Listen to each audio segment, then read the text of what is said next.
Welcome to the Jointery podcast, a podcast where we study the lives of study the lives of two dads trying to find the balance between the families, hobbies and work. This week on the Jointery, we discover the answers to the questions such as what was going on with the passengers? Oh, they were freaking out.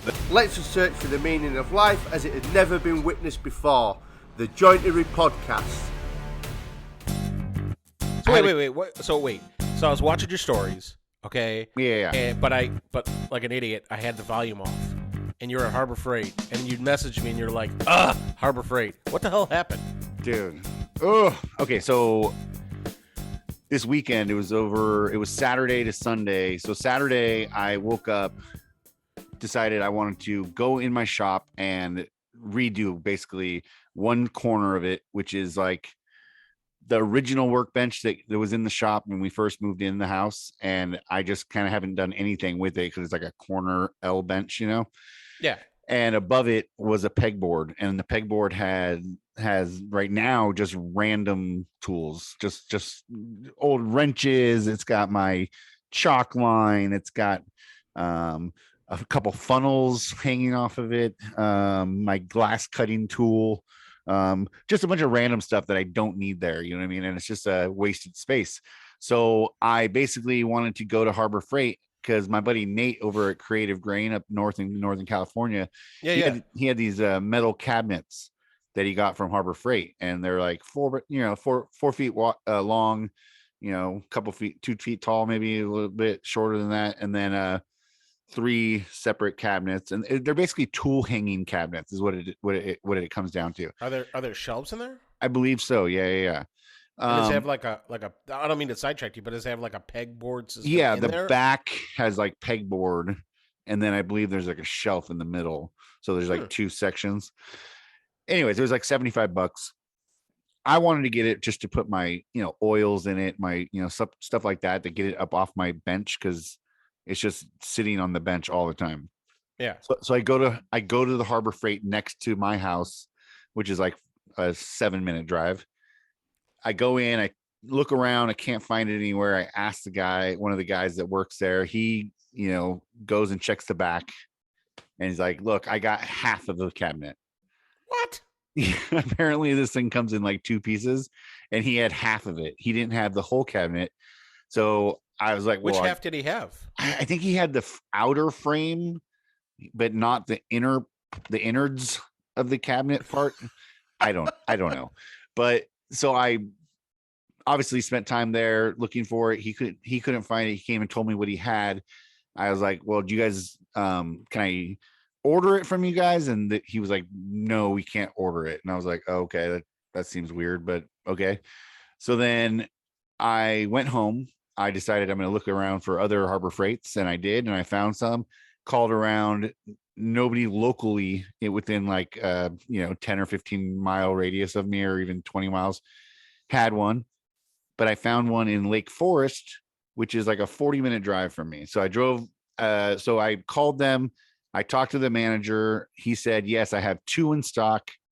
Come down tomorrow morning at 9 a.m. and they should be there." I have it. I'm seeing them right here on my computer. It's right there. I'm like, "All right, great." I'm like, "I'm in Riverside, so it's going to be quite a drive for me. I just want to make sure." And he was like, "Yep, I got you." And so I drove down there Sunday morning, 9 a.m. Get there. I look around through the store, can't find it anywhere. Again, asked somebody. The guy came out. He's like, "Yeah, I know we have those back in the warehouse. Let me go look for them." So he goes back there. I'm waiting there for about 20 minutes. He comes back out. He can't find them. So this is like 9:40. I got there like not right at 9. I got there like 9:15 or something like that. So this is now like 9:40ish, 9:35, 9:40. I've been waiting around. He's looking everywhere. He can't find them. He comes back out, tells me, he's like, "Look, I don't know where they are, but if you wait 20 minutes, our manager, who's like the guy who manages the warehouse, he'll be here." So I'm like sitting around now waiting again for another 20 minutes for him to get there. He gets there. He checks the warehouse again for about 20 minutes because he swears he knows where they are. So now I'm sitting there. It's close to like, Dude, it's like a trip to the DMV, man. yeah, it's like 10:40. It's like 10:25 or something. He comes back out and he's like, look, I can't find him. I don't know what happened. He goes in and checks the computer. He looks deeper into the, I guess, the second level of the computer where other people don't have access to. I don't know. And then he finds out that they sold them at noon on Saturday. 2 of them. He sold 2. They just forgot to take them out of the computer. They didn't take it out of the computer, so it's still registered that they had 2 in stock. So needless to say, I spent my whole morning in Lake Forest trying to find these cabinets. I could not find them. They couldn't find them. They finally did the research and found out they were gone. And I was did he at least tell you like, hey, another store has them, or like? No, whatever? apparently nobody has this thing. Apparently no Harbor Freights in all of California have this cabinet. And the guy who got the 2 ahead of me is just the luckiest son of a gun ever, man. He's like it was like I don't know how long he was looking, but he found them before I did. So I came home. I was very dejected and upset, and and then I decided to go to Instagram, and I did about 8 stories complaining about my morning, about how Harbor Freight wasted my time, and I was so upset, and da da da da. And then not thinking anything would ever come of it, by the way, because I've never heard of anybody getting any customer service, social media, anything from Harbor Freight. So, but then Sunday night, mind you, I get a message from Instagram from Garrett at Harbor Freight, and he's I was just looking at my own video, by the way. You caught me. I just showed my phone. Your ego's running rampant, bro. You're like, and then Garrett called me. God, I look so good in this video. Damn. Anyways, what was it? Yes, it doesn't count. It doesn't count against more views if you watch it 100 times, does it? I don't know. I don't think that helps.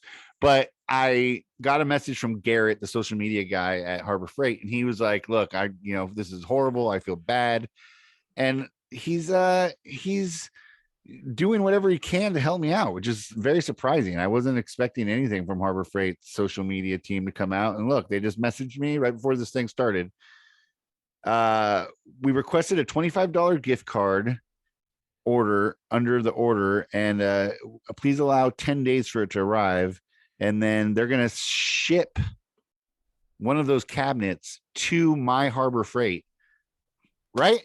They're going to ship it to us so I can go pick it up there. That is damn good customer service. And I'll tell you what, I was not expecting that from Harbor Freight. And I'm very impressed by it. I mean, you would expect it, like, it's based on how their pricing is, that like when they cut back, customer service would be like right up front. Customer service is expensive. Yeah, I was not expecting it. And needless to say, I'm very impressed with Garrett and the social media team for Harbor Freight. So we'll see what happens. I'm pretty happy about that, though. Work this into a sponsorship, bro. Yeah, let's do that. Dude, I had the most embarrassing experience at Harbor Freight one time. Yeah. Oh my God, dude. So like back when I was thinking about getting like a dust collector, right? I walked into Harbor Freight and I'm like, let me look at it. Everybody talks about the Harbor Freight dust collector, how great it is, yada, yada, right? So I walk in there and I look at this thing and I'm like, and I had not looked at many dust collectors before. So I don't know what I'm looking at, right? And I'm like, this thing's pretty interesting. I'm like, it's pretty big. I'm like, but it's lightweight. It moves around fairly easily. I'm like, I think I understand like the gist of it, right? And I'm like, I wonder how hard it would be to take this bag on and off this machine, right? And so I'm like, I'm the only one here. Like, there's no employees in around me. I'm like, let me just take the bag off. So I take the bag off this machine, right? And I'm like, okay, like now let me try to put it back on. And I spent a good, embarrassing 15 or so minutes trying to get this bag back on this machine. Oh my God. Right? And like it almost got to the point where I was afraid that I was going to dent it or something like that. And like later on, like I was telling somebody on Clubhouse about this and they were like, dude, you just put a magnet on the plastic bag to help you hold it up, right? And that's how you do it. And I was like, well, if there was an employee who had rolled up onto me, like, first of all, they'd probably be like, what the fuck are you doing, dude? Yeah, why are you tearing this apart, sir? Jesus, like why are you disassembling our floor model dust collector? And then, but like I don't know. So I just kind of like pulled it up a little higher and I was like, it looks like crap. And I just left in embarrassment. Turned around and walked away. Well, I think like on the way out, I was like, you need to go check that dust collector. And I walked out the door. They're like, what? I'm like, trust me, I gotta go. That's hilarious. But I like Harbor Freight. Harbor Freight's cool it's very hit or miss. What they're good at, they're great at. What's funny is you hear all these people always complain about them, right? Like, don't buy anything with a motor, or nothing, nothing that turns on or something from there, right? And I mean, honestly, like I personally think that's the best place to go if you're a beginner, right? If you're starting out, you don't know for sure if what you're gonna do. It's like band, right? The band, like kids in school, like when they want to join the band, right? And they start out and they don't know what instrument they want to play, right? So they start out on the clarinet, and then they decide 6 months later, the clarinet's not for me, I want to try the saxophone, and then they decide from there. One second, I'm just gonna close this door. You got a dog problem? So my dog was going to come back in here at some point because I heard him like lurking outside of my office. Oh, Elvis? Elvis. And apparently he found somewhere else to lay down. And now I can hear my wife. She's on a call. Anyways. I was just saying it's better getting to the point of it's like renting band equipment at the beginning, right? Instead of buying a clarinet and a saxophone and a drum, and each time your kid wants to play something, you rent it. That way you have a better idea when they finally land on what they're doing. Same thing with Harbor Freight. It's not that you're renting, but the tools are so cheap there. It's like renting in a sense, right? So you can pick up a drill press for $70, instead of spending, $600, $700, $800, $900, $1,000 on a drill press if you don't really know that you're going to get into, woodworking. And that drill press was a bad example, but you know what I'm saying. Dude, I have a Harbor Freight drill press. So do I. That's why I said it, because I'm looking right at mine. and honestly, if I think back about all the tools I've bought from Harbor Freight, I'd say about 95% of them exceeded my expectations. There's only one tool that I really regretted buying for Harbor Freight, and that was a Harbor Freight table saw. And it wasn't like their like nicer Hercules one. This is like their $150 table saw. The Chicago Electric or whatever it was. Yeah, I don't think in the form that product is right now that it should even exist. The whole base of it is like injected mold plastic or whatever. Yeah. And like so it's not very sturdy. The fence on it might as well not have a fence. Like honestly, I had seen this video, and if I had any kind of confidence in myself back then, I'd seen this video that John Heights had put out where he made his own table saw. Oh, wow. And I was thinking to myself, like, well, if I just take the motor, right, out of this thing and mount it to a piece of plywood, I'm like, it would probably be a lot more stable and I could actually use it like a table saw. But I was like, back then I was like, I don't think it's worth it. So I ended up selling it to some dude that he was all excited about it. And I was like, yeah, I used it twice. And I didn't buy a table saw for like 3 months after that. I didn't have a table saw. Yeah, gotta get that bad taste out of your mouth first off. I like their tools for, like I said, for beginning stuff. You need something like my drill press. I obviously want a better drill press, but it's done the job for me, whatever I needed. I got their bandsaw, their but their Central Machinery bandsaw that I have. That's I just used it to cut out the bandsaw box I just posted today. And, so and anything else like their, screwdrivers, scrapers, anything like that you need from, just to go pick something up quick to use, Harbor Freight's perfect for that, you know? Yeah. So. I'm not saying to go shop there all the time for your quality tools, but when you need a pinch, you're in a hurry and you need to get something done quickly. Harbor Freight's there for you guys. Be there. What kind of tools do you wish Harbor Freight had a version of? Like do you wish Harbor Freight had a Festool domino kind of a version? Like their version of a domino? Yeah, a domino would be cool. It'd be like $200.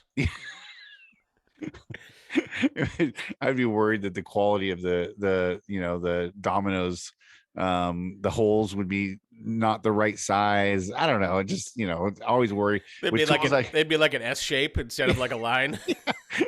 With accuracy tools. I don't know. I don't know if I'd go there for that, but no. But yeah, I had a good experience, man. Thanks, Harbor Freight, for taking care of your boy. I appreciate that. Good job. If you let Ben down, I would come after you. Yeah, you don't want to mess with this guy. He No. will come after you. What's going on with you this week, Luke? How's everything going at home, in the shop, in your work life? What's been anything standing out? Oh my God. This is like a super exciting week for me. Family, shop, everything. This whole week has been awesome. Well, except for work is still work. But the family has been great. The kids have been a lot of fun, even though, like, I don't know about you and your kids, but like, they could have one day off from school, and it takes them like 3 days to recover from it, right? So like today, Bubs was just the hottest of messes this morning. Like, he woke up and we're like, today here in Chicago, I checked the weather before I went outside. Yeah. And it was 8 degrees with a wind chill factor of -7. Whew. Do you know what wind chill factor is? Yeah. Oh no, I do. I've been Yeah. through. I've felt the Chicago wind chill factor, and it's ridiculous. Yeah, the temperature in Chicago is irrelevant. It's the wind chill factor, right? Yeah. So I'm like, it's really cold. So I go to Bub's room and I'm like, yo, man, like, we got to get ready for school, right? And he's like, well, he's standing there naked. And he's like, I need to leave my clothes on the radiator until they warm up. And I'm like, bro, we are walking out that door to go to school at 7:30. I'm like, either you're naked and we're going, or you're not. And I'm like, you got to do this. I'm like, I don't care. You got to do this. So he fought us on that, and he fought us all the way down the stairs. And then by the time he got downstairs, he didn't have enough time left to eat breakfast. So he just like housed a banana, and then like he like trudges out the front door. And like, keep in mind, I had the same argument with him yesterday, and he almost missed the bus. Like, he literally had to run to catch the bus. So today, I'm just like, you're a jerk. And he wouldn't even zip up his coat. Like, it's wide open. And I'm like, come on, man. And finally, he started calming down, and then the bus didn't show up today, right? So it left us standing on the corner for an extra amount of time in the cold. Yeah. And then I drove him to school, and like, I drop him off like where the bus drops him off, right? And I'm like watching Bubs, and he's like really walking slow, like something's weighing him down mentally, right? Yeah. And I couldn't park, and I couldn't get out of the car, so I drove around the block. And when I came back around again, I see him, and he's like he has to walk like down this half alley to get to the door that he goes in, that he lines up at. Yeah. And he's like slowly halfway down the alley, and he like turns, and he like looks over his shoulder, like he knew I was there. Oh, right? Yeah. And I was like, what the hell? So finally, I parked the car, I walk out, and he was lined up by the door by himself. And I didn't know if, like, is he early? Is he late? I'm like, is he going to stand by this door for 30 minutes in the freezing cold before somebody notices there's a kid out there? So, and then I saw a couple other kids show up, and then I saw a teacher come out, and I was like, okay, you're fine. I'm out. So I snuck away, but I was like, God, man, like, kids were driving me bonkers. Especially, and today we kind of buried the lead. It's your birthday today, man. Happy birthday, dude. Yeah, thank you so much. I woke up today. The first thing, I woke up, I look at my phone, and I also hit 5,000 followers today on Instagram. What? Yeah, wow, man. Happy birthday to you.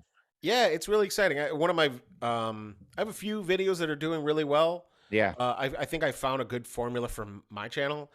But one of my videos, the one where I 3D printed a wrench, that one is it hasn't slowed down. It's not like one of those videos where like you wake up one day and it's like, oh my God, it's like, 500,000. I know you have like one that's like 2.something million. 2.7 million. Like, how long did it take to? Yeah. How long did it take to go from like when you initially posted it to hit that? Oh, it took a while. It took like a month or like weeks. Yeah, at least I'd say at least 2 or 3 weeks for it to get to that point. I mean, it didn't even actually start to pop off right away. Just like some of these like you hear from people, like the reels that take a little while to get going. That's what that one did as well. But yeah, no, it just took a while. But I mean, dude, congrats, man. 5K, that's Thank huge. you. Your birthday. I watched Front Porch Weather this morning. And it was cold. Yeah, it was cold. Bubs definitely wasn't giving it to you. I mean, No. he looked Ellie was giving it to you though. She seemed like she was in the good mood. Well, the sadder her brother is, the happier she is. So, but yeah, that was cool. And then I did that video. I filmed the video of me smashing stuff. Yes. Last weekend. Yes. And I've been editing the video all week, and I'm so excited to drop this tomorrow. So within a week, I did the smashing thing. Yep. My birthday, I hit 5,000. Wow. And the video that I'm dropping tomorrow, I think I finally found my style of how I want my videos to be. Right? Yeah. Because everything has to, I try hard to not imitate other people. I definitely get influenced by them, but I wanted it to be me. That's the more me I put out there, the better it seems to go. So I did a whole voiceover this time, which I'd never done before. Thank goodness I had this beautiful microphone to do it with. Yes. I sound amazing. You do actually. You sound great. Yeah, I know. It's I could tell. Now stop talking. Yeah. But yeah, so it's been really exciting. I'm gonna epoxy the 2 mallets that I the ones that you see in right seed. now. Yeah. The ones I see in seed. Yep. And I came up with 2 or 3 video ideas that I'm going to do for YouTube that won't take me 5 months to build. They'll be weekend project stuff, which I'm excited about. One is I'm going to make a sign for my office, which is a quote from the TV show Archer. You ever watch that show Archer? Yeah, I've seen it. I'm not an Archer fan really, or I'm not that I'm not a fan. I just don't ever watch it. I love that show, and he said the funniest thing the other day, and I was like, I need to write that quote down, and I was like, why don't I make a sign for it? Why don't I make it into a YouTube video? I'm like, this is brilliant. I'm like, oh my god, I think this is my life now. But the quote was sorry, joke's on you, I didn't learn a thing. I love that. That's hilarious. I'm like, oh my god, that's freaking awesome. They're always talking about in that show how he never learns anything. Mm-hmm. So there's that. I'm gonna do a project where it's I'm gonna convert a shelf into a mini photo studio, which is gonna be cool. In your shop? In my shop, yeah. The shelf I just put up, I'm gonna rip down and make that into a photo studio. Oh, really? So you're not going to add to it like you talked about before, where you talked about having it drop down from the shelf or something, didn't you? Isn't that what you talked about? Yeah, so I'm gonna mount some backdrops underneath the shelf with lighting, where it all tucks away and then comes back. So it is under the shelf thing, but the shelf that I built that is up there now is coming out.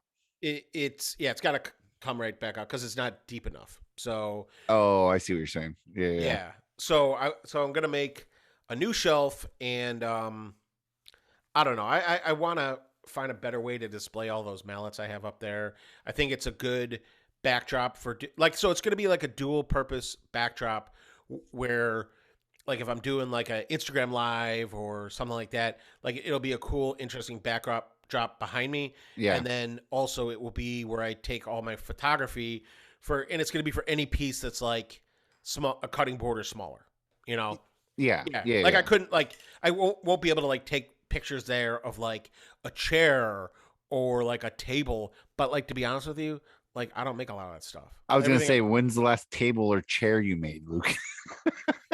I made a stool. You did make a stool. And is a workbench a table? I guess so. It's a flat surface. You can sit at it. And You could do have stuff. you could eat meals at it. You could eat meals at it. So I guess a table is just a flat surface. We've come to that conclusion, guys. Table is a flat surface Yeah, that you can eat at. yeah.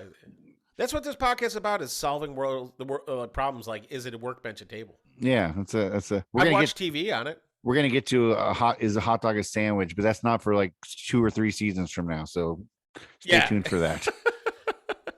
Yeah, so it's been a really exciting week, and this weekend's gonna be fun. You had a busy week. Man, it is really busy. You had the live that you did with PL Smith. And they make, or was it and they make?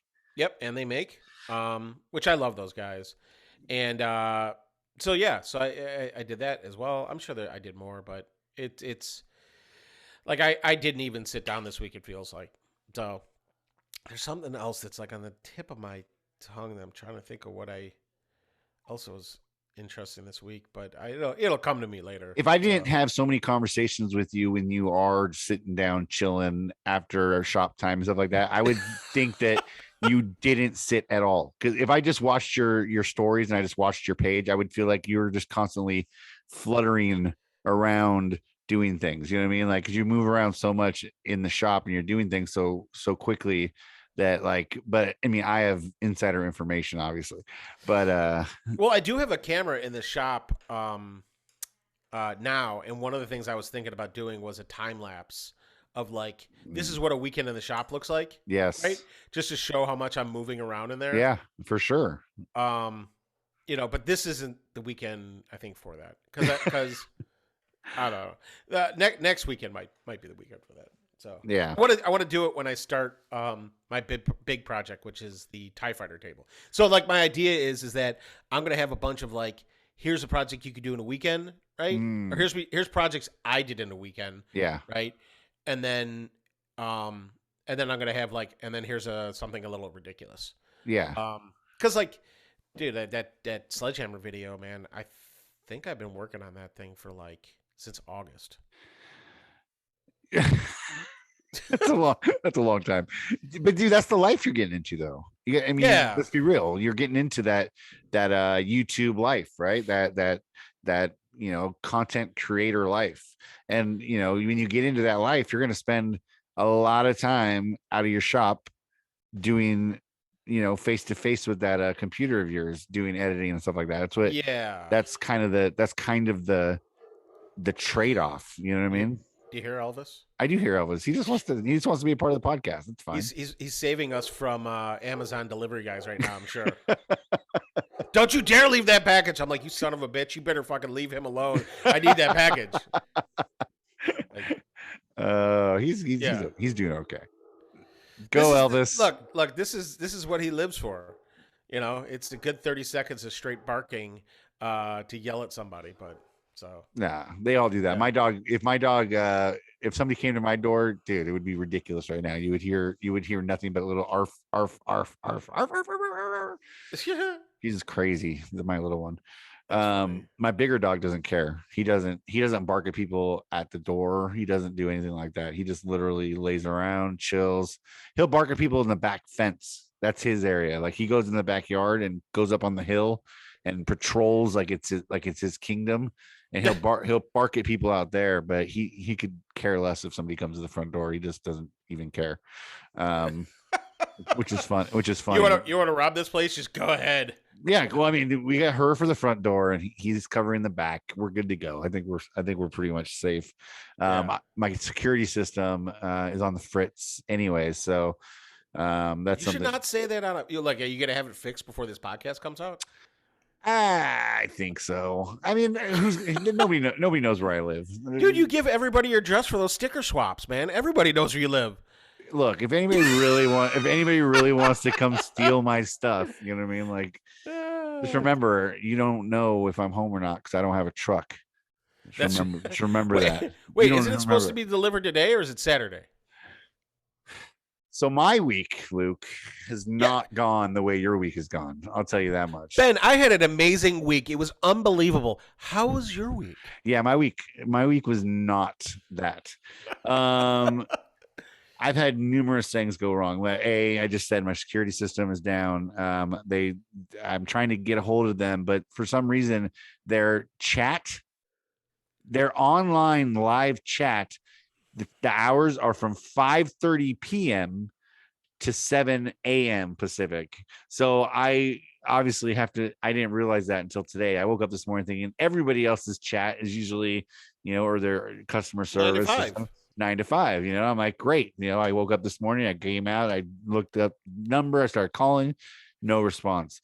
Go on the chat, go, and I see I'm like, what the hell? So I have to wait till 5:30 tonight to even chat with these people, which is just ridiculous.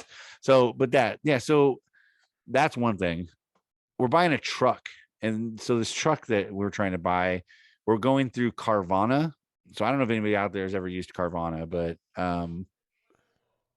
not the best experience. I'll tell you what, not the best experience. I know you lost your delivery date because you made adjustments to the account or the order. first time we did. The first time was on us. I take full responsibility for my wife, Debbie, who was trying to adjust our thing, and we lost the first delivery date. Second delivery date came up on the 20th or on the 15th, and they rescheduled us for some strange reason, and it's got pushed to the 20th, which is today. And we got an email or a text message yesterday morning at 9 a.m. saying you're good to go. Your appointment's ready. We'll see you at 9 a.m. tomorrow. I was all excited, even though I told myself not to get excited because we already got pushed back once, and I didn't want to have to have this dreadful feeling inside myself like I do now. And then so at 2 hours later, though, we get an email. Debbie gets an email from them saying, unfortunately, we have, a transportation delay. We have to push it back to the 25th. So now it's 5 more days. Oh man! So the 25th. It's Friday, Saturday. So that's next Tuesday. I think it is. God, how long? When did you initially pick the vehicle out on Carvana's website? Bought it on the. It's been like 15 days. No, let me start. Hold on. It was the 13th when we were supposed to get it originally, and that was 7 days. That was 6 days from when we bought it originally. So that would be what, the 7th, 8th, 9th, 10th, 11th, 12th. Yeah, the 7th. So we bought it, got the contracts or whatever signed and everything, and the delivery date, got the money approved and everything, and then it was like 6 days until our first original delivery date. So it's been, what's the date today? The 20th. So January the 7th to the 20th is how many days? Does that make sense? 7th to the 20th. Yeah, that's what was it? The 7th to the 20th. Yeah, so it's 13 days. Yeah, so it's been 13 days since we initially signed the initial thing, and then it's going to be another 6 days, or like 18 days. So 18 days total from the almost time, 3 weeks. Almost 3 weeks from when we originally to get the car, if it happens. And you seem like there's part of you is like, maybe this won't happen. I don't think it's going to. I told Debbie last night, I was hot, dude. I was hot yesterday. I got off the phone with her after she told me. I went and called Carvana. This poor girl that I spoke to, I feel horrible because I know it's not her. I know she's not the one that's holding my truck hostage and everything, but I am laying into her, Luke. I am, you guys don't care about your customers, yes, we do. Well, your actions don't show it. And, people are sitting here with their hopes and dreams. And I mean, I am going for it. Basically, I am laying it on thick, and I am reading her, the riot. I don't even know how that phrase goes, but I am giving the riot act. You're reading the riot act. There you go. And she's, obviously telling me, there's nothing I can do. And I know this. We've been through this on the last episode. I knew there's nothing they can do. I just had to again vent and yell at somebody because Wait, so this is the second time you've gone off on them. Yes, this is the second time. How much of your original script did you reuse when you went off on the second? Did you say like the exact same stuff? No, I had all new material, I think. That felt good, I bet. A little bit. No, it was good. And then I hate recycling material like no, yeah, I don't do that. I try not to anyways.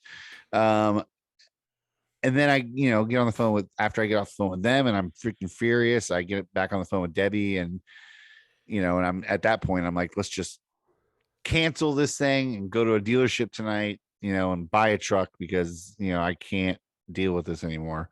And she's like, no, I don't want to deal with that because, it's all the bullshit that goes along with it. And let's just wait. And then I was like, I'm sitting here like, why the hell, is this, why is it so important to her that this is, that we wait? Because I'm like so over this. I'm so angry. I'm like, what the, like, why? I'm with you, dude. And look, nothing against Debbie. I love Debbie. But like, if it were me, I would take that deal you have from Carvana, right? With the price, with everything. And I would try to find the exact same truck, right? Yeah. On somebody's lot using like Auto Trader or whatever. Yeah. And I would roll right into that dealership and be like, yo, here's the deal I got from Carvana. Like, if you can beat it with enough, make it significantly worth it for me to cancel this order, I will cancel it now if I could walk off with this truck today. Yeah, that's what I wanted to do. And I'm ready to do that. I want to do that. And then Debbie tells me last night, oh, I just love the color. I mean, but that color, that's not the only 2015 Dodge Ram with that color. With that color. Is it a rare color or something? It's blue. She just likes blue. And I'm like, it's driving me crazy. I'm like, it's not about the color for me. It's about a damn truck. Like, I wanted black because that's the color truck I had before. And I'm I prefer black cars. It's just, your logo's black and white. Everything's logo's not blue and white. No. So I was just, I'm ready to go. And she's like, no. And then it's just like,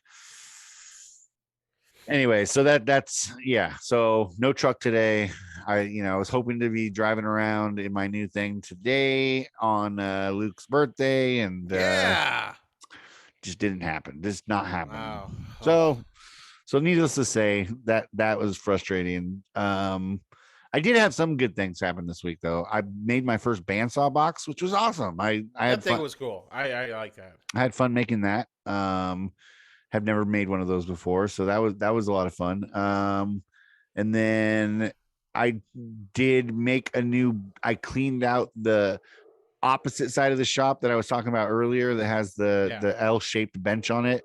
The other opposite wall of my shop was just being cluttered with a bunch of crap, and I got rid of all that and I built a new bench and I put that in and reorganized, and so that part of the week went well. But the truck just, it just crushed my soul. You know what I mean? I was just like, oh, how can I go on?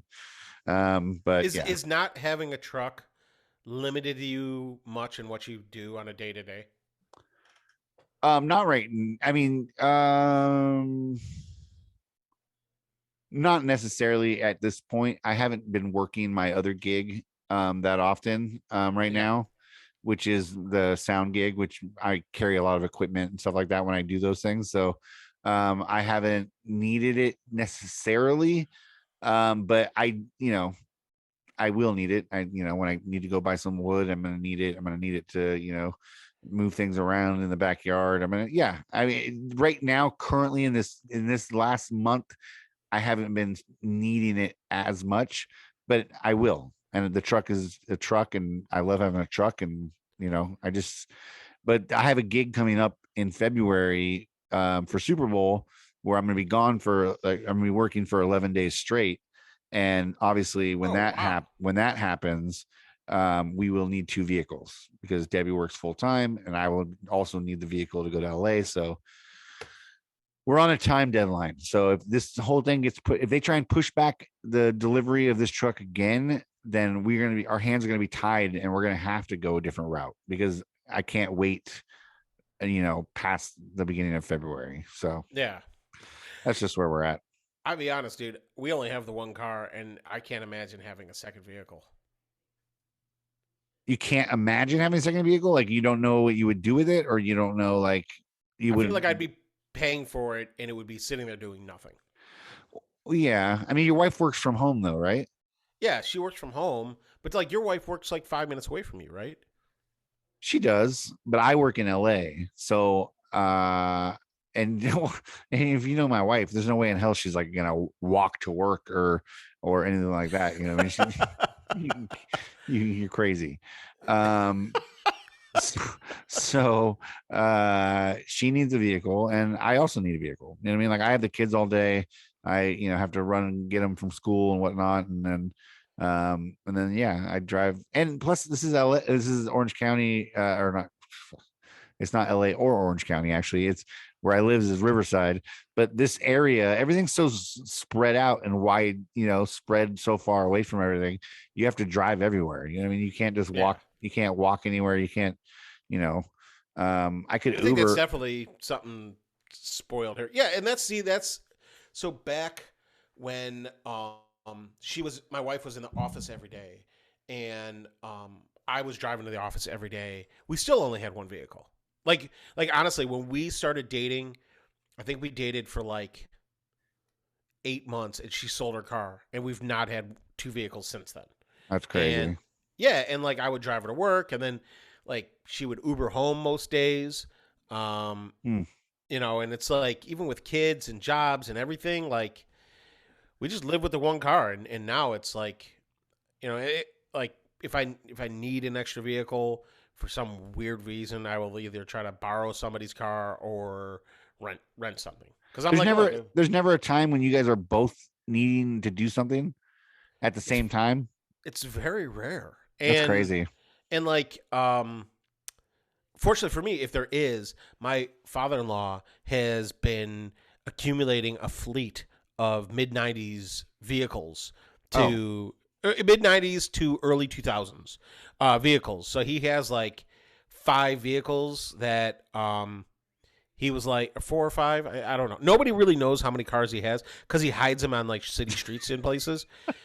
So I know he bought a buddy his old Cadillac, and I know he has 2 old BMWs, and he used to have a minivan. I don't know if he has it anymore. He used to have a Volvo.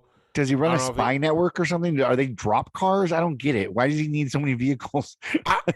Nobody knows. We've all asked him. We're like, so what's the point of all these vehicles? So he's always like hiding vehicles, and nobody knows how many he actually has. But if I do need one, I'll hit him up and I'll be like, hey, can I borrow one of your cars? And he'll be like, well, you could drive this one, but it won't pass an emissions test, and you could borrow that one, and like, it should be fine. You get into them, and it's like every warning light on the dashboard's on, and it's like, they're not used enough to like really be like feel like they're a regularly used car. So does he have a map of where they all are? Like, how does he know? He has 3 BMWs. So yeah, because he has a 5 Series that my mother-in-law used to drive. She now drives an X3. I think it's an X3. And then he has another 3 Series that he bought when my wife, her lease was up. So, yeah. But how does he keep track of them all? If he's the only one who knows where they are, first off, I'm also worried that at some point he might forget where they are, and he's going to have all these cars just out there in the city that have his name's attached to. It's a real situation, like I love him. He's a great guy, and but he has like the weirdest secrets. It's like, how many cars do I own? It's like nobody like, and he's not trying to like be secretive about it. It's just something he won't really talk about. I don't even know if my mother-in-law knows. He's just a collector of cars. He just likes having. And it's not like new cars or fancy cars. It's not like Oh, he's got 3 BMWs. Yeah, dude, like one of them is like a 2003 5 Series, okay? And it's got like 120,000 miles on it, and that's the one that won't pass in the emissions test, and one of the windows doesn't roll down, I Yeah. think. And then he's got my wife's old car, which that one's in much better shape, but it doesn't have power steering. And then he's got a new BMW or it's like a couple years old that my mother-in-law's driving, and then this old Cadillac, which I've never seen. Right? He's never like rolled up to the house in a caddy, but I know he has one. And then there's the Volvo and the minivan that I know of, but I don't know if he owns. He could tell me like, oh no, I sold those 2 years ago, and I wouldn't know. So That's crazy. it's wild. So if I need an extra car, I do have that to dip into. Yeah, well, that's nice. That's nice that you have a network of drop vehicles in case you need. Well, to well, use. the minivan that he had was like from the 90s, dude. And Yeah. like riding in that thing, it was like, when you ride in a car where like you're just not sure if you're going to make it to your destination, right? Yeah, that was Like, all my cars when I was younger. yeah, that's what that van was. So we hauled it around to do all kinds of carry stuff because it was big. But he was using it at one point like a mobile storage unit where like I think like because he loves golfing and he's a really good golfer. Yeah. So like he'll be on the golf course, he just picks up golf balls. It's something every golfer does, right? Yeah. But he's picked up so many golf balls. I think he had like 20 coffee cans filled with golf balls in this minivan at one point or something. He just stored his golf. Did he store his clubs and stuff in there too, or just the balls? No, because he'd be really upset if his clubs got stolen. But like somebody breaks into the minivan to steal a golf ball, like who would do that? Like you would see him and you'd be more pissed that it wasn't coffee. Maybe he's got storage solutions figured out. Because what are these cars? Well, hold on. What are these cars costing him a month to pay because maybe he's got multiple cars, maybe he stores multiple things in each car, right? So he's got, he's only paying, maybe he's not paying for those things. Imagine what the cost of rent on a storage unit is. Oh, you know what I mean? On a storage monthly would cost more than the insurance on the car, right? That's what I'm thinking. So he could just, he has little storage units all like stuck around the city that he can go, pick things up at and drop them off at and lock up. And if they get stolen, I guess he's not that concerned. But maybe he's got to figure it out. My father-in-law cannot listen to this episode because he would take that idea and be like, "That's brilliant," right? And then he would bring his cars to the garage where it's completely stuffed with stuff. Yeah. And he would start loading it into the cars, and then he would tell my mother-in-law, "Hey, look, I cleaned out the garage," and she'll be like, "Oh, that's awesome," but she doesn't know that like all his stuff is hidden in random cars throughout the neighborhood. I love that idea, actually. Yeah, look, if you need a cheaper solution than storage, just buy a second vehicle. Like, and I know he doesn't like owe anything on these things. That's what I'm saying. He's not paying for monthly fees on them. They're just parked places. Does he pay for parking? By the way, do you pay for parking in Chicago in places like that? No, no way he's paying for parking. All right. See, so he's got to figure it out. Like he's retired. So like in his mind, he's like, well, if you need to go somewhere, I'll just drive you, wait in the car, and then drive you home so you don't have to pay for parking. Like that's the kind of guy he is, right? That's not bad. I mean, that sounds like a great idea, actually. Look, everybody has their love language. Like transportation is his. Transportation, logistics and accounting would be his love language. Oh, this is the other thing I did this week, dude. Oh, it's on this side of me. My screen's reversed. I printed I lasered our logo. So is that our logo now? Have you made any is this the logo? You know what? I think it is, man. Honestly, I like it. It's simple. The actual logo that he did has color. Yeah. On these rings and stuff, but obviously can't do that. Dude, just give that to Debbie. Have her paint it. Oh, I think I'm going to actually. I think that's what I'm going to do. But I like this logo. I think it's classic. I think it's good. I think it's when you see it in color, it looks really good. But I just wanted to have something. Now I feel like I'm slacking, bro. Just for fun. I need to make one. Yeah. I figured you'd probably carve yours on the CNC and then total boat it, and make it look really pretty. I'm gonna totally boat that thing. So speaking of boats, right? Oh my God. Okay, so this week, right? Ben and I were talking. This has never had so Ben and I, to give you guys like a like a perspective on Ben and my relationship. We talk almost every single day. Yeah. And we talk about everything. And that's pretty much like this podcast is just an excuse to like if we just recorded some of our conversations, like we could just make a podcast. But this week we both realized that we had something in common, and he started to tell his half of the story. And I was like, stop. I don't want to hear the story. I want to hear it on the podcast. And let me just tell you guys what he told me, okay? He's like, I was telling him, I was like, I've basically I've owned 3 boats, and of the 3 boats, I completely sunk one. One was always sinking, and the third one left me stranded, and I had to call the Coast Guard. And he wanted to hear all about these because they're all hilarious. Individually, they're hilarious stories. But then he comes back with, well, I sunk a boat too. And I was like, you did? Like, what kind of boat did you sink? And he goes, oh, I sunk one of those Disney cruise ships that's not actually floating. And at that point, I was like, do not tell me a single word beyond what you just said. I must hear this on tape so we can record like actual reactions.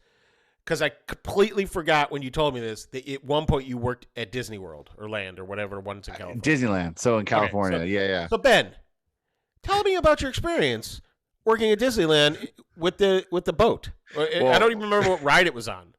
First off, are we any of us surprised that Luke? Well, first off, I was surprised to know that you're a boat guy.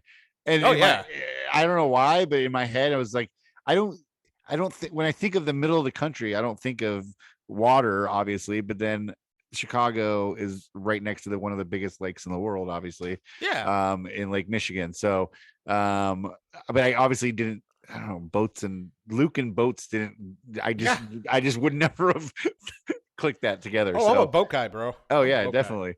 I'd rather be in a boat than golfing. So. Ooh. We're gonna differ in that area, but I love golfing. But no, so boats, golf boats, not golf boats, boats. When I was in my youth, I worked at Disneyland out here in Anaheim, California. Like when you say youth, what age range? I was from 18 to 21 ish in that range. So about 3 years I worked there. 18, barely 19, responsible enough to get to work. 18, 19, 20. So yeah, I graduated high school, got the job the summer after graduation. And I was working as a guest control person that, like the parades when the don't stand there, sir, waving my flashlight. You can't stand, keep walking. And I was awesome at it. And then I started eventually getting trained on the rides and started going, and then I got a job. The first ride I got trained on was Pirates of the Caribbean. Second ride was the Jungle Cruise. And the Jungle Cruise, those boats, have you ever been to Disneyland? First off, I mean, like the Jungle Cruise, yes, but not since I was a kid. But I distinctly remember, like the Jungle Cruise, isn't it one of those ones where it's like on a track, and then it's on a track, exactly. And then at one point it like goes into the water and it comes off the track, but eventually comes back on the track again. Well, it acts as if you feel like it's off the track. Yes, there's parts of it where you feel like that you've lost control and it's off the track a little bit, but it's for the most part it's on a track the whole time. And the way these boats are constructed, the tracks are on there's a big rail that goes underneath the water, and it's a big pipe that the rollers on either side basically clamp onto, and it rolls along. And the motor itself actually does push it's got a motor that pushes it forward and, reverse and whatnot. And so how I sank the boat is there was in boat storage back there behind is where we store the boats. And there's a track in between, and you have to flip a switch to bring the track. It's like on a railroad track, right? So if you want to switch railroad tracks, you have to switch something that allows the train to be able to switch tracks. So if I'm back in boat storage and I'm sitting there waiting to come out, somebody up front is running the controls to do the switching of the track. And I'm sitting back there and I'm like, all right, ready to come out. And the guy's like, all right, you're good to go. And I come flying out of boat. You're supposed to be going slow, obviously. Yeah. I never did. I always just full throttled it out of the boat storage, and I came out full. Was it just you on the boat? Just me on the boat this Okay. time. I'm coming flying out of the boat storage, and as I'm flying out of the boat storage, he's no, like waving his arms at me. Stop! Apparently, the switch had malfunctioned, and the track had only gone halfway. And so I came full force out of the thing and punched a hole right in the front of the boat with the track. And so I hit slam, boom, hit into it. Didn't realize what I had done at the time. I thought I had just like hit it and stopped. And then I threw it in reverse and backed up. And then he threw the switch again and it went all the way over. And then so you fixed the switch. He flipped the switch a second time. And I know you fixed the switch, but you broke the boat. I must have fixed the switch, but broke the boat. Yes. So he switched the track and I went forward and I got into the boat, into the loading area. At this point, I didn't know anything was wrong. I just kept going. They loaded my boat full of people. We take off. I'm doing my spiel. I'm like maybe 2 minutes into the boat ride and I'm doing my jokes. Hey, that's the backside of water. And, look at this, all the stupid jokes. And, all of a sudden I hear somebody in the background or in the back of the boat. My feet are getting wet. Is this supposed to be happening? And I'm like, what are you talking? I'm like, I stop and I look and all of a sudden water just started creeping into like the and we started to, so I slammed.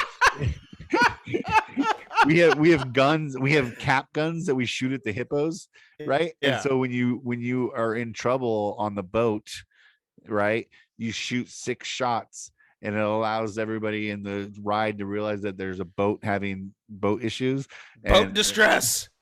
So I guess a flare gun would be overkill, so yeah, that makes sense. Yeah. So I fire my 6 shots. Oh my God, I'm crying. I fire my 6 shots and I floor it and I start going as fast as I can around the track, and like luckily the boats ahead of me like saw me coming and like started to go faster. By the time I got back to the front, there was like easily almost a foot of water in the bottom of the thing, and everybody was standing up on the seats of the boat holding on. And yeah, so they told me afterwards, they told me like, Ben, this is officially since 1952 or 61 or whenever the hell the park opened, we've never had one of these boats sink before. And I was the only one and the first one to ever sink a Jungle Cruise boat. Yep. Okay, so I have a few follow-up questions I would like to ask. Yeah. First of all, how many people were on this boat?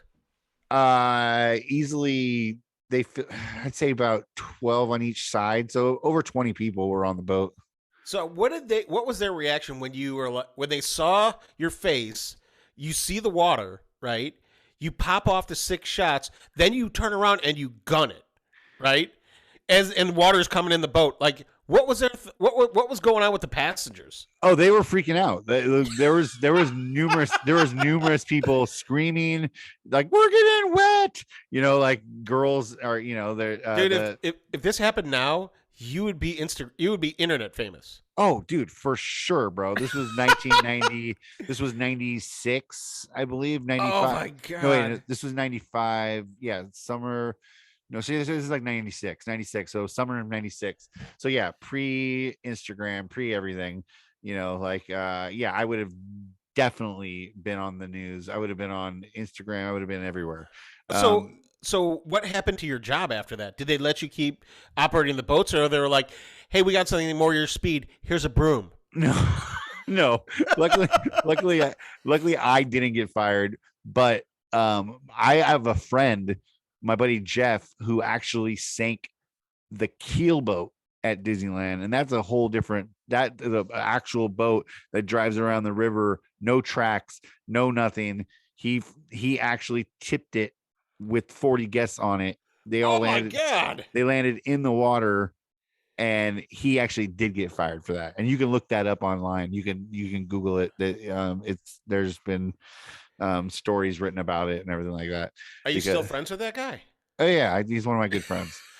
I talk to him all the time. But oh my God. yeah, Disneyland was an interesting place to work, man. There's all kinds of funny things and stories, and I got in a lot of trouble doing a lot of stupid things working there. But Oh, I can only imagine, dude. Like working at Disney in the mid or early '90s. Like, oh my god, that would be hilarious. dude, it was great. There, I could probably write a movie about it. You know what I mean? Like, there's so many things that like honestly happened that are pretty sketchy and pretty hilarious. You know what I mean? Like, some things are appropriate and some things are not appropriate for for certain audiences. Oh my god, dude! I can't believe you sunk a So what? So were they able to fix the boat, or like is it like, or is it? Yeah, eventually, no, eventually it sat back in boat storage for. I mean, they shut the ride down first off for the rest of the day because they had to do maintenance to get it back out. They had to bring things in to pump water to, and then eventually they were able to get the boat back into boat storage and then open the ride up again. But it did shut down for, I'm pretty sure it was shut down for like 3 or 4 hours after that. And then there was a Disney engineer that just completely hated you. Oh, dude, the guy who did the maintenance on the Jungle Cruise ride. He was like the main guy. Yeah, like he used to call me like what do you call me? He had like a silly name. Ben? No, it was like Captain Cinco or something silly. You know what I mean? Like he always like made fun of me after that. You know what I mean? Like, but no, it was yeah, dude, Disneyland, fun place to work. A lot of crazy things happen there. Oh yeah, man. Like straight out of high school, man, it'd be a blast to work. Dude, that was like college for us, basically. Like, because there was a group. Well, I say that because there was a handful of me and my buddies who still hang out and talk all the time, who are all Disneyland products, and none of us went to college, so we always just say like those were our college years. You know what I mean? Those 3 or 4 years we worked there was our college experience, basically. Yeah, most people who go to college don't even go into the field that they studied. So, like, you can't really count college. Like, I'm with you. That is your college. Dude. You made friends from it. Did it help you learn your social security number? Because, your social security number. I used to joke around that. That the one thing I learned in college was my social security number. Why is that? Do you have to enter it a ton of times or what? Hold on. My mom wants to sing me happy birthday. Oh, let's have her on.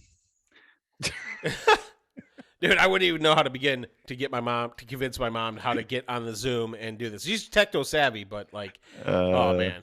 So hilarious. But yeah, so. Any big birthday plans? You know what? My wife has been keeping it close to the vest on this. Yeah.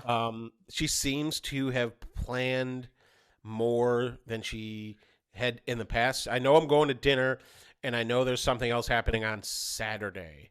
Ooh. But yeah, but she did tell me it was pretty funny because like my wife likes to keep things as low key as possible. Yeah. And so I guess that she was talking to my kids about my birthday, and my kids were vetoing all of her initial ideas. So like she's like something about what was it? It was it was going out. She's like, yeah, so I was gonna just make a nice dinner that I know you'd like. And then Ellie was like, Mom, we can't be home for Dad's birthday. Like, he would take you out for your birthday. Oh. And my wife's like, yeah, you're right. God. Okay, fine. I'll make a reservation. I don't know. She said it's someplace local. So that means that it'll be a restaurant I've never been to before. Because we've only been to like 2 places here. And since we moved. And then, and then that's about what did she, the other thing that my wife hasn't mentioned, but I can almost guarantee is there will be cake, because when my kids were like 2 years ago, we went to a birthday party, and the kid whose birthday it was had couldn't eat sugar or something like that for some reason, or the mom wouldn't let her eat poor kid sugar, so there was no cake. And like the whole ride home, my kids were yelling at me like, "What the fuck kind of birthday is it when there's no cake? It's not a birthday unless there's cake." And I'm like, so that's like a thing for us now. So like, it's not a birthday without cake. So I'm assuming at some point my kids are gonna be like, "Well, where's the fucking cake, Mom?" So, Do you have a go-to cake? not really. And honestly, I would rather have like pie. I than was cake. just about to ask you, are you a cake or pie guy? I'm always pro pie. And it's because pie is way more versatile than cake. You could there's so many ways you could go with pie, and with cake it's like here's your three kinds of frosting and like, round or square. No, come on. Have you watched these cake shows? Okay, but like when have you ever seen a cake like that in person? Well, I'm just saying you can't tell me that the cakes aren't versatile. I've Dude, seen all types of versatile looking cakes. Oh, No, yes, I'm just a yes. cake. I'm personally more of a cake guy because I'm not into all the fruit and stuff that's in a pie. If I'm going to eat sugar, I want to eat sugar. I don't want to eat fruit. So Look, you don't get in the kind of shape I'm in by saying no to cake. I'm not saying I'm anti-cake by any means. And I don't know what the response to this podcast is going to be, but the last thing I need is people hitting me up being like, how dare you be anti-cake? You're too fat to say no to cake. Like I don't need that. I'm like the guy too that like when you go through like the grocery store and like they have free samples, yeah. and like I look at the person and then they look at me and they're like, I know you want some, and I'm like, I'm okay right now, and they kind of look at me like, you're kidding, right? I mean, look at you, you need this, you want some. you think you need this, right? And I'm like, I don't need soy chips. I'm sorry. And like they're like, yeah, but you're fat. I'm like, oh my fucking god, come on. So. Yeah, I'm definitely a pie. I'm definitely a cake guy over a pie guy. So I look and like what's your favorite what is your preferred cake? If I'm gonna go cake, I want chocolate icing. Yeah. I want chocolate. That's just me. I'm a chocolate guy. So, but I do like. I'm I don't say no to any cake. Really, what I mean. Let them eat cake. It's like I should have I should have t-shirts made. And like I'm sure the grocery store makes a cake that's way better than it needs to be. So like I don't care. You don't care? You have no preference? Like not really, man. Like I'll Are you a chocolate guy? Yeah, I mean I love sweets, man. I have a huge sweet tooth, but like look, as long as there's something with sugar in it, I'm gonna be happy. Like Cake and ice cream, or just I know you're an ice cream guy. That's your preferred. Yeah, choice. if if it was cake or ice cream, I would have ice cream. But yeah, no, I would definitely go. I don't know. But I think for birthdays you need cake. So like I'm not hoping secretly by any means. There's no part of me that's like, I really hope I get a French silk pie today for my birthday. Like that's or key lime pie. I'm like that. I would love it. Like, and I would be like, oh, that's interesting. But I'd be like, I don't know. There's something like birthdays and frosting like that. They just need to go together. Okay, so it's not that you're down for cake on your birthday, but I mean you could easily tell them. I mean, I'm assuming at this point you could tell them, hey, I want pie. I don't get involved in whatever like it. Once they say happy birthday to me in the morning, my expectations have been met. Anything else that happens on that after that, I really don't like. I will be very excited and appreciative of it, but like I really don't need any. Like I don't celebrate like a birthday week, and like I wasn't even gonna like I did front porch weather today, and like I wasn't even gonna mention anything about my birthday. I heard Jackie yelling at you. Yeah, I was like. Well, and then Ellie's like, "Today's my dad's birthday." And I'm like, "Yeah. It's my birthday." So, but yeah, and like there's a couple things I definitely want to happen. It's fun family time, and then my mom has a special birthday song for me that I think came from her summer camp when she was a kid, right? And she just has never forgot this birthday song. Of which I've only ever heard one other person sing it, and I'm not going to sing it on here. Do you? Is it like it's not your birthday until you hear this song? my birthday's probably not going to be complete unless I hear my mom sing the song. Wow. And I'll sing the beginning. It starts Kind out of special. happy birthday just for you. Happy birthday, may your dreams come true. And then it just keeps going. So, Nice. but like my mom sings it and she gets all like teary eyed and like, Emotional. she's got out like my kid booties and stuff from like I was a baby and like, she's like, she saves all that crap and she's just like, I love you, have a happy birthday. And I'm like, see, now my birthday is complete. You're the firstborn, right? So yeah. So and every firstborn thinks that they were the lastborn. So right. Yeah. Your brother. Like everyone else who came out after me was irrelevant. Does your brother get the same birthday song? Yeah, he does, but I don't know. I don't know if he has any kind of appreciation for it. I don't know how he feels about it. Like Yeah. my brother and I, like in some ways we're very similar, right? But in other ways we're completely different. And like I don't think I know we like I used to be a little bit embarrassed by the song because my mom was singing it to me like in college, like on speakerphone, like and my roommate was there, and I'm like, yeah, this is my mom, and but now like now I'm like I look forward to it. I'm like, let's do this. Like, come on, like, where's my song? Yeah, well, so I talk to my dad on FaceTime every morning, right? And like my mom popped on and I was like, Mom, I'm like, this is Dad, my time right now. I'm like, can't sing the song yet. I'm not ready. I'm like, I haven't had my coffee. Like, I really want to like get in the mood. So like, she texted me. She's like, can you talk? I'm like, we don't really. This podcast isn't really formally scheduled out yet. So yeah, she doesn't. She I don't even know if she knows I'm doing this, but I don't know. She's my biggest fan, which is awesome. So. That's amazing. It reminds me of do you remember City Slickers?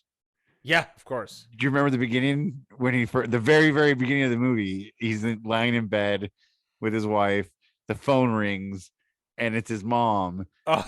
And she's telling him it was 3 a.m. and we're driving in the car. And like she goes into this like long story about how his birth happened and stuff like that. It's just that's what it reminds me of. Yeah. And look, I'm gonna pass on the tradition too of embarrassing my kids as much as possible. Yeah. I mean, that's I live for that kind of stuff. So of course. Yeah. So I'm definitely going to do that. But that said, like thinking about it, like I know that my kids were really excited about my birthday this morning, but like by the time I pick them up from the bus, I fully expect them to be complete a-holes when I pick them up today. So yeah, I mean, I would expect that, but they'll surprise you. I guarantee they'll surprise you, though. Oh, they always surprise me. Yeah, like Bub surprised me yesterday when he got off the bus with it, like no water bottle, like his backpack. I almost thought he forgot his backpack on the bus. I'm like, dude, come on, man. So. That's funny, man. Well, yeah, I'm glad you're having a great birthday so far, dude. It's really exciting. Yeah, man. You got a lot of love on Instagram from your Instagram friends, and sounds like your family's gonna give you something fun and have fun with you. So I mean, that's good. Yeah, I'll probably have a good story or two about but like, dude, I'm turning 48 years old. So yeah, I wasn't gonna bring that up because you're freaking old, but I am physically, I'm old. Mentally, I'm younger than everybody. But yeah. So like at my age, like I'm like, look, man, I really don't have a lot of expectations. Like I just want it to be nice. Like I just don't want anybody to ask me to do anything that I don't want to do. Yeah. It's like I don't want my wife to be like, hey, and before we go out for your birthday dinner, could you put away all the laundry?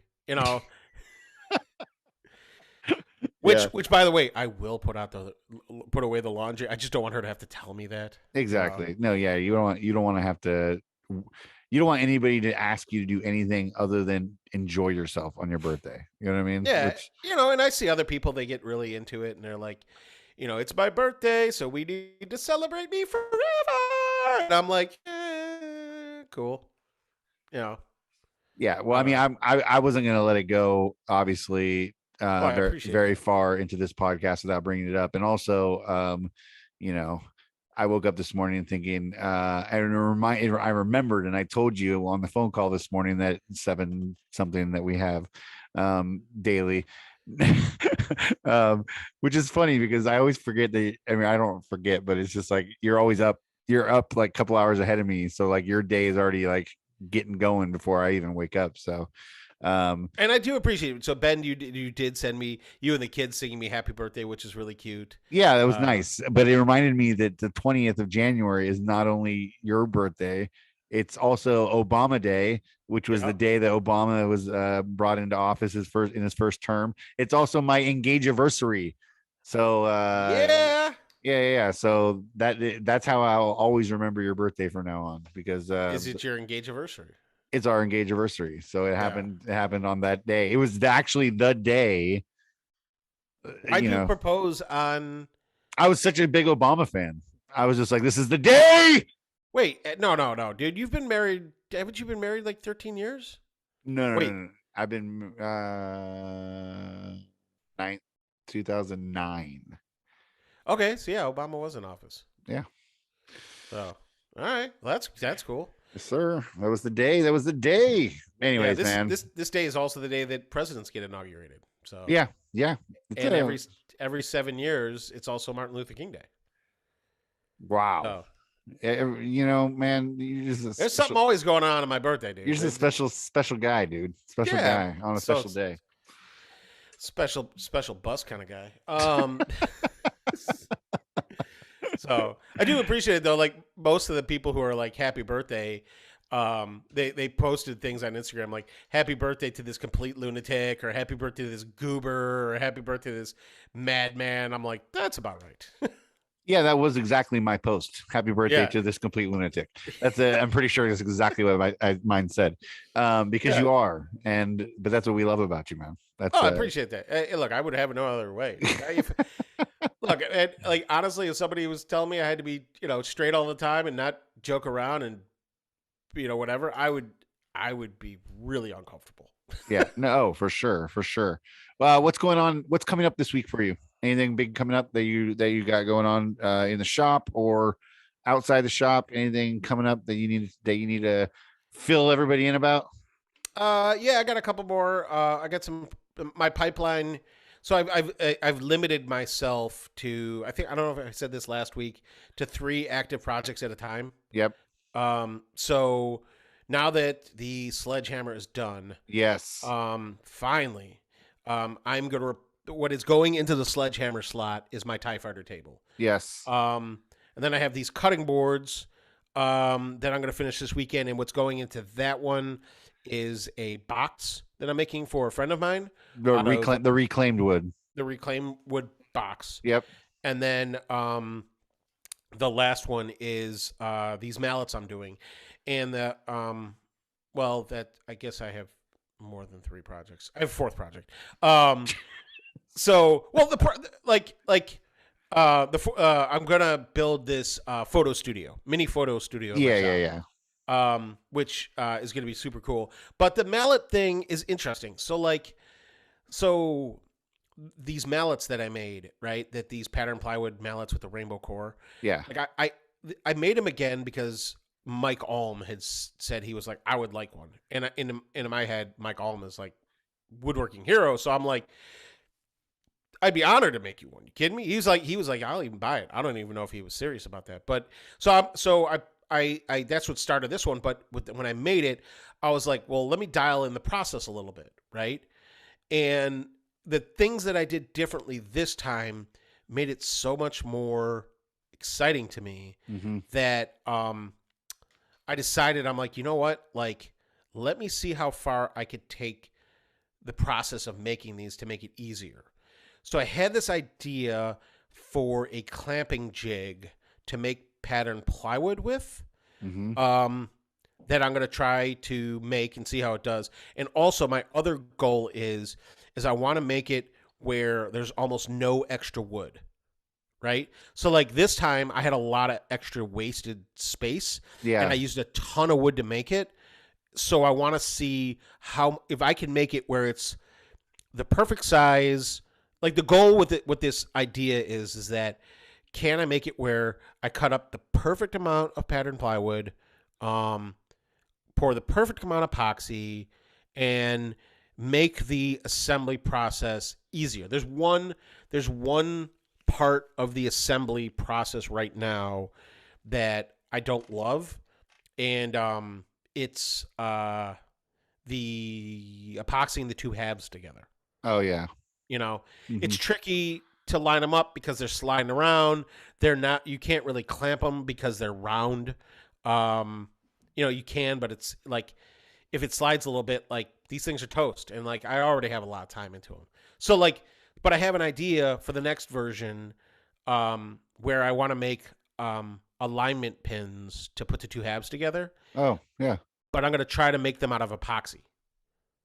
So basically, my thought is that I'm going to have the CNC drill holes in the halves to line the two parts up. Yeah. And then I'm going to just pour a part of the epoxy where it's like, the core of it is about a half of an inch thick. Yeah. So I'm going to have it cut down like, what is it? 3/8, something like that. So it'll be more than a quarter of an inch into each half. And I want to use like one of those plugs things, plugging the drill bit to make the plugs, right? Yeah. Yeah. Plug cutter. Plug cutter, right. Yep. I'm going to use a plug cutter and try to make little mini invisible epoxy plugs that I could put in the center of it that you'll never see these things, but when I put the two halves together, they won't slide around. That's the goal. No, that's cool. Yeah, I mean, why not just use little plexiglass pins or something see-through that you would never see instead of trying to make these things? I'm just saying, you could probably just get clear. Do they sell? I'm sure you can find little rods, little plexiglass rods or something. I would assume. I mean, I haven't. That'd be cool. Like if I could do them like where they were super small, like an eighth of an inch, right? Yeah. Because I just need them where they don't slide around. I mean, you can even use like clear coffee stirs, like those little hard plastic coffee stir clear things I've seen. I know. I mean, anything little plastic clear straight thing so would work. You're saying I need to go rob Starbucks? I'm just saying, why create more work for yourself if you don't need to? Is all I'm saying. I was also thinking it'd be kind of cool to do. Well, in my head, I was thinking differently of how you were going to do this. I was thinking a pin that might go all the way through the dowel, through the whole mallet from top to bottom. Oh, wow. That's what I was thinking in my head originally when you said pins. I was thinking you were going to maybe push it all the way through, and I was thinking it'd be kind of cool to do like a brass pin or something that was like add another element to it. You know what I mean? Because I do need to complicate it more. So. Well, of course, that's not something. So what about you? What do you got cooking this week? Are you going to do more bandsaw boxes or like? Yeah, I want to make a couple more of those. I'm gonna glue up some wood for those. What else was I gonna do? Oh, I've just been trying to organize the shop. Basically, I was inspired by you and all your shop organization, and I was looking around and seeing my shop needed work. So I've been doing that. That was what with that whole side of the shop, that build over there. That's what that was about. And I'm gonna continue. Yeah, I got some bandsaw boxes I want to make. I was trying to think there was something else I was gonna do, but I don't know. I don't have a whole lot of projects lined up right now. So the goal is to come up with some ideas for future projects, and and when you say ideas for future projects, are you talking about new ideas? Like, yeah, I want to make some new things. Like that's what the bandsaw box is about. I want, I've never done that, so I did that, and I'm going to continue to make more of those. I had a couple ideas for some furniture ideas, or not really furniture, shelving things that I want to make for the house, little stuff like that. And so I have some things like for the entryway of our house that I want to make, like kind of like a shelf with hooks to hang bags and whatnot. So I have some ideas, but nothing major. I don't have any major projects on the horizon, but hopefully I'll be inspired to do something. You know what I mean? That's the whole goal, to keep going and be inspired and doing this, and I'm loving this, and this is fun. And yeah, this is fun. Yeah, I think we should do more of these. All right, well then let's wrap this one up so that way we can get to the next one. Okay. And that segue means we're done. I love it, dude. All right. So I do think this is a good place to end it for this week. But I am Luke from Luke in the Garage. You can find me on Instagram, YouTube, TikTok, Amazon. Ben's FaceTime feed, and and my co-host is Ben from Conroy Creations. For all you don't know, Luke just pointed at me like, "Go, you go, your turn." Talk, Ben, talk. Conroy Creations on Instagram, Facebook, TikTok. I think that's about it. We're on YouTube, but we don't have very many things on YouTube. But other than that, I was talking to Luke most of the time. So wait, what was the podcast, right? So we're nobody's hearing this obviously until we post it, but we're gonna start posting these a week from tomorrow. Yeah, that's the plan. That's hopefully we'll either this one or the next one we do will be the first one that we post. So look forward to that. And also just have a great fucking day, man. You guys be out there in the world, be good, be happy, and I almost said Trevor's tagline. Be good, be safe, be happy, fucking get the fuck out of here. I mean, I don't know. Dude, maybe that's how we should end the podcast, is with everyone else's tagline. Rotate them all out. Cheers it up. Yep. And this week's special shout out is our man Trevor. Be good, be safe, be happy. Yeah. All right, guys. Have a good one. Dude, I'm gonna clean all the spit out of this microphone. All right. How do you clean the spit out of a microphone? Oh, that's the best. We're gonna end it with that. That's hilarious. Yeah. How do I stop this? All right.